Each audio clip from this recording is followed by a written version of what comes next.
crowded because of the Valentine's Day.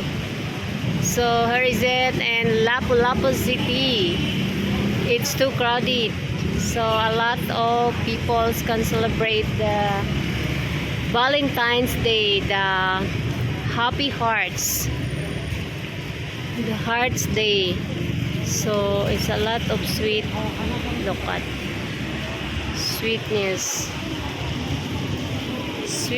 in Philippines.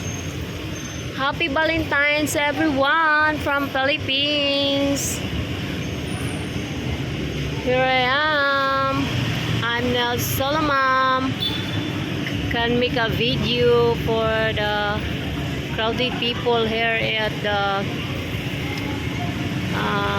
front of the salon, the front of my workplace. So too crowded.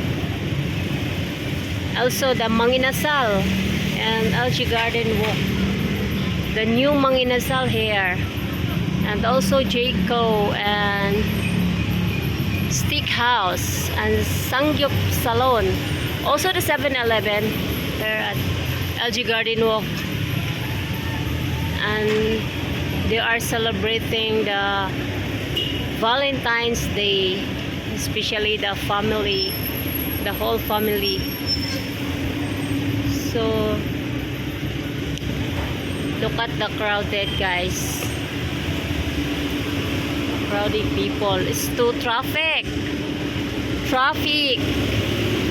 this time. So the time is 7:30, I think. Yeah, so maybe they can from church and also the plaza, the Mactan Shrine. Yeah.